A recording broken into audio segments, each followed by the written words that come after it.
Election ಅಖಾಡದಲ್ಲಿ SDPI ವಿವಾದಾತ್ಮಕ ನಿರ್ಣಯ. ನೆಟ್ಟಾರು ಕೊಲೆ ಆರೋಪಿಗೆ ಪುತ್ತೂರು ಟಿಕೆಟ್. ಜೈಲಿನಿಂದಲೇ ಸ್ಪರ್ಧಿಸುತ್ತಾರಂತೆ ಶಾಫಿ ಬೆಳ್ಳಾರೆ. ಕೋಲಾರದಲ್ಲಿ ಸಿದ್ದು ಮಣಿಸಲು ಮೆಗಾ ಪ್ಲಾನ್. ವರ್ತೂರು ಬದಲಿಗೆ ಕೃಷ್ಣಾರೆಡ್ಡಿಗೆ ಟಿಕೆಟ್ ಸಾಧ್ಯತೆ.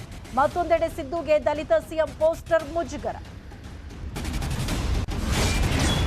ಸದನದಲ್ಲಿ ಡಬಲ್ ಇಂಜಿನ್ ಡಬಲ್ ಮೂಡ್ ಚರ್ಚೆ. ಶಿವಲಿಂಗೇಗೌಡರ ಕಾಲೆಳೆದ ಸಿಟಿ ರವಿ. ಜೆಡಿಎಸ್ ಪಕ್ಷವನ್ನ ವಿಕಲಾಂಗ ಮಗುವಿಗೆ ಹೋಲಿಕೆ. ಕಾಂತ್ ರಿಷಬ್ ಹಾಜರು. ಡಿಸಿಪಿ ಮುಂದೆ ವಿವರಣೆ ನೀಡಿದ ರಿಷಬ್ ಶೆಟ್ಟಿ. ಮೋದಿ ಜೊತೆ ಸ್ಯಾಂಡಲ್ವುಡ್ ಸ್ಟಾರ್ಸ್. ಕನ್ನಡ ಚಿತ್ರಗಳ ಬಗ್ಗೆ ಪ್ರಧಾನಿ ಮೆಚ್ಚುಗೆ. ಅತ್ತ ಮಂಗಳೂರಲ್ಲಿ ಜೈಲರ್ ಶೂಟಿಂಗ್ಗೆ ರಜನಿಕಾಂತ್ ಹಾಜರು.